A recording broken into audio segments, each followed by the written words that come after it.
यस्य स्वयं स्वभावाप्तिरभावे कृत्स्नकर्मणः तस्मै संज्ञानिरूपाय नमोऽस्तु परमात्मने।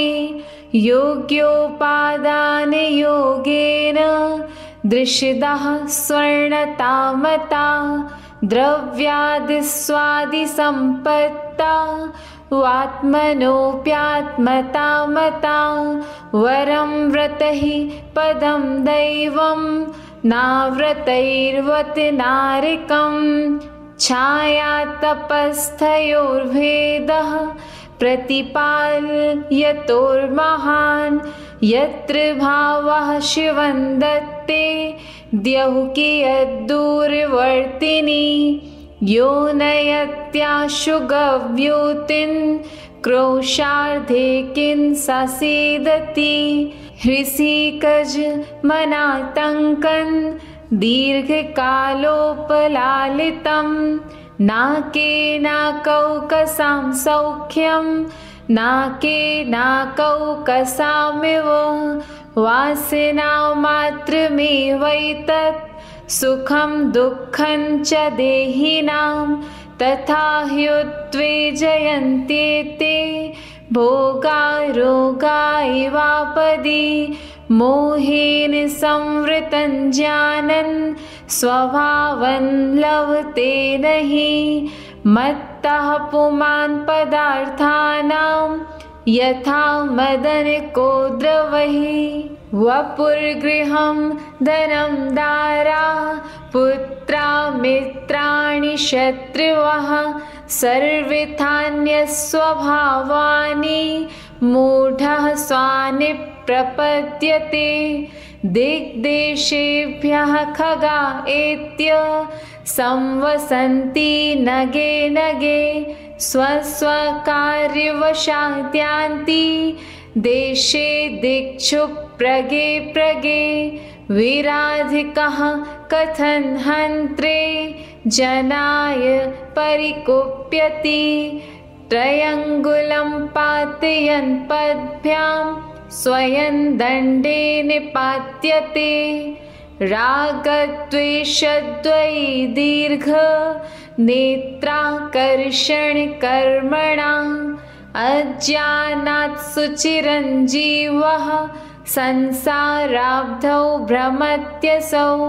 विपद्भव पदावर्ते पदिके वाति वाह्यते यावत् तावत् भवन्त्यन्याः प्रचुरा विपदः पुरः।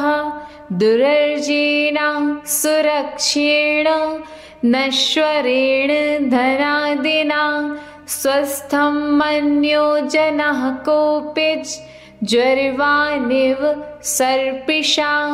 विपत्तिमात्मनो मूढः परेषामिव निक्षते दह्यमाने मृगाकीर्ण वनान्तरतरुस्थवत्। आयुर्वृद्धिक्षयोत्कर्ष हेतुं कालस्य निर्गमं वाञ्छितान् धनिनामिष्टन् जीवितात् सुतरां धनं त्यागाय श्रेयसे वित्तमवित्तः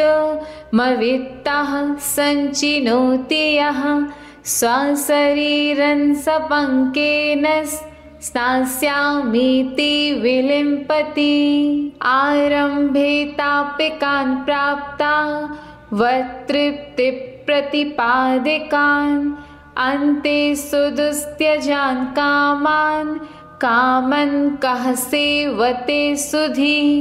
भवन्ति प्राप्य यत्सङ्गमशुचीनि शुचीन्यपि सकायः सन्ततापायस्तदर्थं प्रार्थना वृथा। यज्जीवस्योपकाराय तद्देहस्यापकारकं यद्देहस्योपकाराय तज्जीवस्यापकारकम्।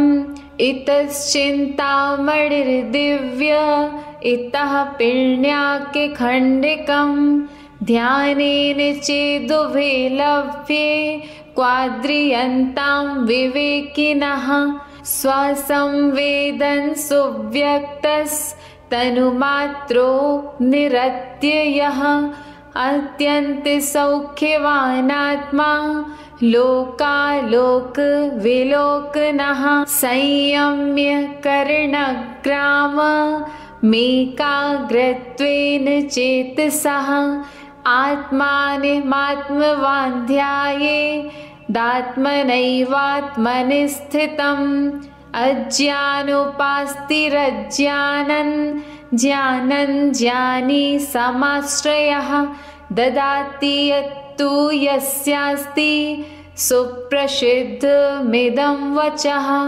परिषहाद्य विज्ञानादाश्रवस्य निरोधिनी जायते ध्यात्मयोगेन कर्मणामाशु निर्जरा कटस्य कर्ताहमिति सम्बन्धः स्याद्द्वयोर्द्वयोः ध्यानं ध्येनं यदात्मैव सम्बन्धः कीदृशस्तदा बध्यते मुच्यते जीवः सममो निर्ममः क्रमात् तस्मात् सर्वप्रयत्नेन निर्ममत्वं विचिन्तयेत् एको हन्निर्ममः शुद्धो ज्ञानी योगीन्द्रगोचरः वाह्याः संयोगजा भावा मत्तः सर्वेऽपि सर्वथा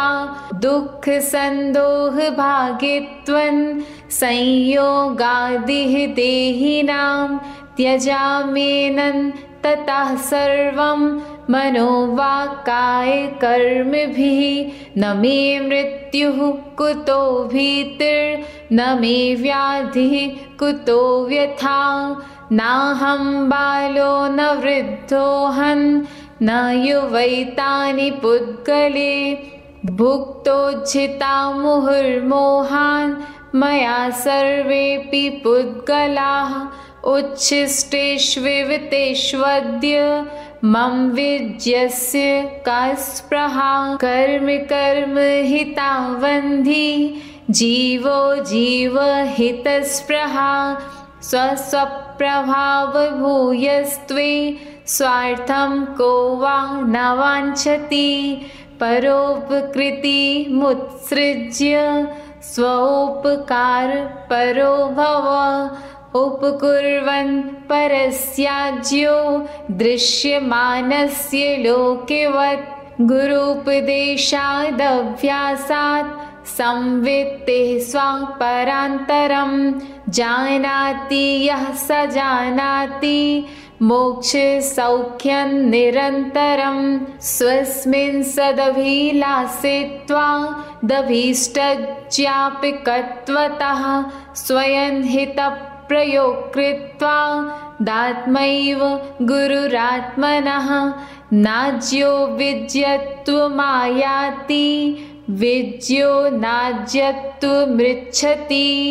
निमित्तमात्रमन्यस्तु गतेर्धर्मास्ति कायवत् अभवच्चित्तविक्षेप एकान्ते तत्त्वसंस्थितः अभ्यस्येदभियोगेन योगी तत्त्वं निजात्मनः यथा यथा समायाति संवित्तौ तत्त्वमुत्तमम् तथा तथा न रोचन्ते विषयाः सुलभा अपि यथा यथा न रोचन्ते विषयाः सुलभा अपि तथा तथा समायाति संवित्तौ तत्त्वमुत्तमम् निशामयति निःशेषमिन्द्रजालोपमं जगत् स्पृहयत्यात्मलाभाय गत्वान्यत्रानुतप्यते इच्छत्येकान्तसंवासं निर्जनं जनितादरः निजकार्यवशात् किञ्चि दुक्त्वा विस्मरति द्रुतं ब्रुवन्नपि हि न ब्रूते गच्छन्नपि न गच्छति स्थिरीकृतात्मतत्त्वस्तु पश्यन्नपि न पश्यति किमिदं कीदृशं कस्य कस्मात् क्वेत्य विशेषयन् स्वदेहमपि नावैति योगी योगपरायणः यो यत्र निवसन्नास्ते स तत्र कुरुते रतिं यो यत्र रमते तस्मादन्यत्र स न गच्छति अगच्छंस्तद् विशेषाणां मनविज्यश्च जायते अज्ञातद् विशेषस्तु वद्यते न विमुच्यते परः परस्ततो दुःखमात्मैवात्मा ततः सुखम् अतएव महात्मानस्तन्निमित्तं कृतोद्यमः अविद्वान् पुद्गलद्रव्यं योऽभिनन्दति तस्य तत् न जातु जन्तोः सामीप्यं चतुर्गतिषु मुञ्चति आत्मानुष्ठाननिष्ठस्य व्यवहार वहि स्थितेः जायते परिमानन्दः कश्चिद्योगेन योगिनः आनन्दो निर्दहत्युद्धन् कर्मेन्धनमनारतं न चासौ खिद्यते योगी बहिर्दुःखेषु चेतनः अविद्या विदुरं ज्योतिः परञ्ज्ञानमयं महत् तत्प्रष्टव्यं तदेष्टव्यं तद्द्रष्टव्यं मुमुक्षुभिः जीवोऽन्यः पुद्गलश्चान्य इत्यसौ तत्त्वसङ्ग्रहः यदन्यदुच्यते किञ्चित् सोऽस्तु तस्यैव विस्तरः इष्टोपदेशमिति सम्यगिधीत्य धीमान् मानापमाने समेतां स्वमताद्वितन्य मुक्ताग्रहो विनिवसन् सजिनीवनेवा मुक्तिश्रियन्निरुपमामुपयाति भव्यः इति श्री इष्टोपदेश समाप्तम्।